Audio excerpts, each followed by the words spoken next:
तो प्रचार युद्ध का अंतिम राउंड चल रहा है। मैनपुरी में अखिलेश यादव ने हुंकार भरी, शिवपाल की हुंकार हुई। रामपुरी से मैनपुरी तक भाजपा भी ललकार रही। थोड़ी देर पहले मुख्यमंत्री योगी आदित्यनाथ की वहां पर जनसभा हुई। अखिलेश के ऑफर वाले बयान पर भाजपा ने पलटवार किया है और ये कहा है कि उन्हें एहसास हो गया है कि वो कभी सीएम बन नहीं पाएंगे। सिद्धार्थनाथ सिंह ने सीएम योगी की तुलना भगवान राम से की है। जया प्रदा ने आजम को गब्बर बता दिया है। तो सभी की अपनी अपनी परिभाषाएं हैं, अपनी अपनी बातें हैं। और अब सीधे रुक कर लेते हैं मेहमानों का। हमारे साथ भाजपा प्रवक्ता प्रशांत वशिष्ठ जी जुड़ गए हैं, सपा प्रवक्ता मनोज काका जी हमारे साथ जुड़ गए हैं, उबैदुर रहमान हमारे साथ रामपुर से हैं और वीरेश हमारे साथ ब्यूरो चीफ जुड़ गए हैं मैनपुरी से। आप सभी का स्वागत है। सबसे पहले प्रशांत जी आपके पास आ रहे हैं। ये जो जनसभाओं का दौर चल रहा है, आरोप प्रत्यारोप का दौर चल रहा है और एकदम हाई वोल्टेज चुनाव हो गया है। मैनपुरी की बात करें, रामपुर की बात करें, दोनों को मिलाकर, हालांकि खतौली भी है। क्या माहौल बन पाया, कितना माहौल बन पाया है? देखिए, माहौल तो पिछले 5 वर्षों से लगातार बनता आ रहा है।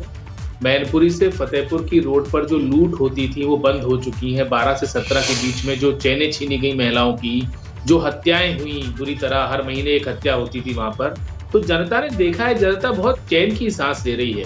हाल ही में परोसी हुई सत्ता किस प्रकार विनाश लेकर आई अखिलेश जी के समय में, वो सबने देखा है। लोगों का मन इनसे भर चुका है और जनता कहती है शून्य पे सवार ये एक अहंकार है, बस बेअदब खुमार है, बस बेअदब खुमार है। तो ये बेअदब खुमार और अहंकार जनता बारंबार उतारती है। इनका 17 में भी अहंकार उतारा, 19 में भी उतारा, 14 में भी उतारा, 22 में भी उतारा और अब उपचुनावों में भी जनता इनका अहंकार और खुमार उतार देगी। ये जनता मन बनाकर बैठी है। भारतीय जनता पार्टी जो जनता के हृदय में स्थान बनाने का, जो भारतीय जनता पार्टी की सरकार काम कर रही है, उनका स्थान अब हृदय में बन चुका है। इसलिए हमारे लिए कोई विषय चिंता का नहीं है। पूर्ण बहुमत के साथ और बहुत अच्छे वोटों के साथ जीत कर आ रहे हैं। ठीक है। मनोज काका जी, प्रशांत जी कह रहे हैं कि हमारी जो जगह है जनता के हृदय में है, इसलिए कोई दिक्कत नहीं है। आप भी घूम रहे हैं लगातार, मैनपुरी में प्रचार में लगे हुए, दिन रात वहां पर कैंप कर रहे हैं। कौन हृदय में ज्यादा है जनता के? देखिए, आपने जब बुनियादी सवाल पूछा तो ये चरण चंपना बताने लगे। ये बताने लगे कि हृदय में ये वास कर रहे हैं, उत्तर प्रदेश के जनमानस के हृदय में वार कर रहे हैं, बस गए हैं, हृदय में बसे हुए हैं। आपने इनसे ये नहीं पूछा, अगर पूछ लीजिए कि चंदौली की बेटी की हत्या किसने की, अभी आज की तस्वीर है, अंबेडकर नगर में एक दलित की हत्या किसने की, अभी मेरठ में बेटियों के घर में घुस के हत्या हुई, किसने किया, किसके राज में हुआ, वो आपको दिखता है कि नहीं दिखता है? उत्तर प्रदेश में पुलिस वाले किस तरह से कानून का स्वयं धज्जियां उड़ा रहे हैं, ये इनको दिख रहा है कि नहीं दिख रहा है?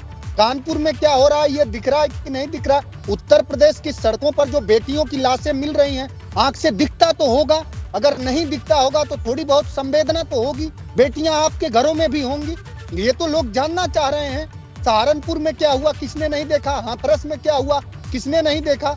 और लूट अत्याचार की जो ये बात करें, आप सवाल पूछ रहे हैं। अब मैनपुरी के किसान ये पूछ रहे हैं कि एबीपी गंगा के माध्यम से, चूंकि वीरेश जी वीरता पूर्वक पत्रकारिता कर रहे हैं यहाँ जमीन पर, अब ये पूछ रहे हैं लोग कि ये जो पोटास 600 रुपया प्रति बोरी मिलता था, वो पोटास अब 1800 रुपया प्रति बोरी हो गया।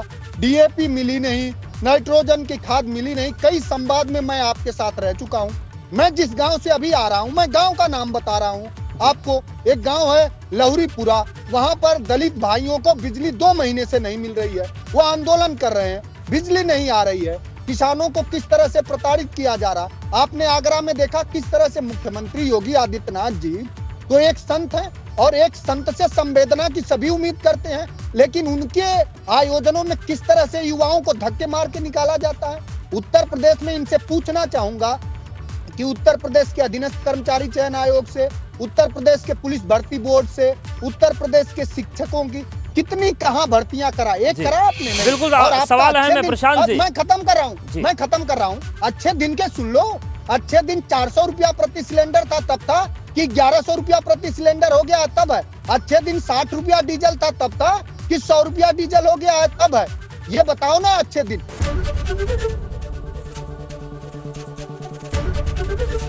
एबीपी गंगा, खबर आपकी, जुबान आपकी।